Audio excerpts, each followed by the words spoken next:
คณะพรรคหากฐานแผนกการเงินแขวงเก็บประสักสำเร็จกองประชุมใหญ่ผู้แทนสมาชิกพรรคครั้งที่1กองประชุมใหญ่ผู้แทนสมาชิกพรรคครั้งที่1ของคณะพรรคหากฐานแผนกการเงินแขวงเก็บประสักได้เปิดขึ้นอย่างเป็นทางการในวันที่4 สิงหาคม 2026อยู่สโมสรแขวงด้วยการให้เกียรติเข้าร่วมเป็นประธานของสหายปริญญาเอกอรุณไส้สุนนราชกรรมการศูนย์กลางพรรคเลขาคณะบริหารงานพรรคแขวงประธานสภาประชาชนแขวงเก็บประสักสหายสมศรีมณีนินคณะประจำพรรคแขวงหัวหน้าคณะจัดตั้งแขวงสหายสนันศรีดาวงศ์กรรมการพรรคแขวงเลขาคณะพรรคหากฐานหัวหน้าแผนกการเงินแขวงสหายบุญโฮมแก้วลีซักห้องเลขาคณะพรรคหากฐานห้องหัวหน้าแผนกการเงินแขวงฐานนางบุญยงพันธวงศ์ตั้งหน้าองค์การจัดตั้งมหาชนหากฐานแผนกการเงินแขวงมีสหายคณะประจำพรรคแขวงคณะพรรคหากฐานแผนกการกรมกองอ้อมขางแขวงและอนุกรรมการบุคลากรขันแขวงสหายคณะพรรคหากฐานคณะหน่วยพรรคและผู้แทนสมบูรณ์เข้าร่วม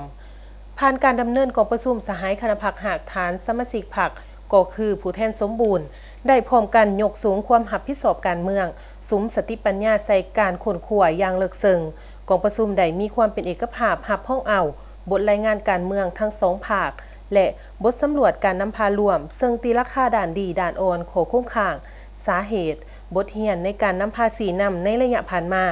กองประชุมได้ยืนยันตัดสินใจสืบต่อนำภาษีนำเพื่อสร้างการหันเปลี่ยนอย่างแข็งแรงเลิกซึ้งและหอบด้านตอบสนองได้ตามความเหี่ยงห้องต้องการในการจะตั้งปฏิบัติหน้าที่การเมืองในระยะใหม่กองประชุมใหญ่ครั้งนี้ได้เป็นเอกสารหับห้องเอาทิศทางร่วมขาดไม้สู่ส้นและแผนการหาปีนับแต่ปี 2026 หา 2030 ภายใต้คำขวัญก่อสร้างและปรับปรุงพรรคให้ปลอดภัยเข้มแข็งนักแน่นพัฒนาการเงินแห่งรัฐให้ก้าวสู่ระยะใหม่ทันสมัยโปร่งใสเป็นเจ้าตนเองและยุติธรรม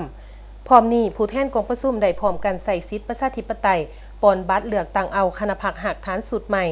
ซึ่งมีผู้ออกสมัครรับเลือกตั้งทั้งหมด12สหายยิ่ง3สหายในนั้นเลือกเอา9สหาย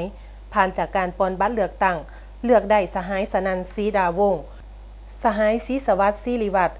สหายปริญญาเอกวรรณศิลป์ศาสตร์ตระกูลสหายปริญญาเอกอุ่นค่ำกองจำปาสหายปริญญาเอกนางคำแสงบัวละพันธ์สหายแก้วอุดรบัวล่มมาวงสหายวีไลมิตรดาวงสหายคำใสแก้วดวงดีและสหายนางเกษรอินทวงศ์กองประชุมขังปฐมฤกษ์ได้เป็นเอกสารอย่างสมบูรณ์เลือกเอาสหายสนันศรีดาวงศ์เป็นเลขาคณะพรรคหากฐานสหายศรีสวัสดิ์ศิริวัฒน์เป็นห้องเลขาสหายปริญญาเอกวรรณศิลป์ศาสตร์ตระกูลเป็นประธานกวดกาสหายนางบุญยงพันธวงศ์และสหายคำไพคุณพิละพันธ์เป็นห้องประธานกวดกา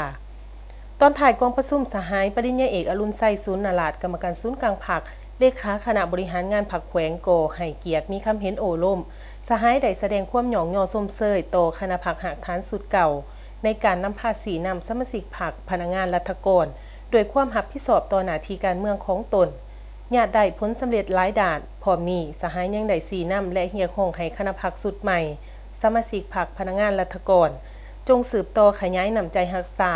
ความสามัคคีเป็นเอกภาพและความรับผิดชอบสูงต่อหน้าที่การเมืองของตนปรับปรุงแก้ไขจุดอ่อนโขคุ้งข้างรับประกันให้คณะพรรคหากฐานมีความปลอดภัยเข้มแข็งนักแน่นและญาติได้ผลสำเร็จใหม่ใหญ่หลวงกว่าเก่า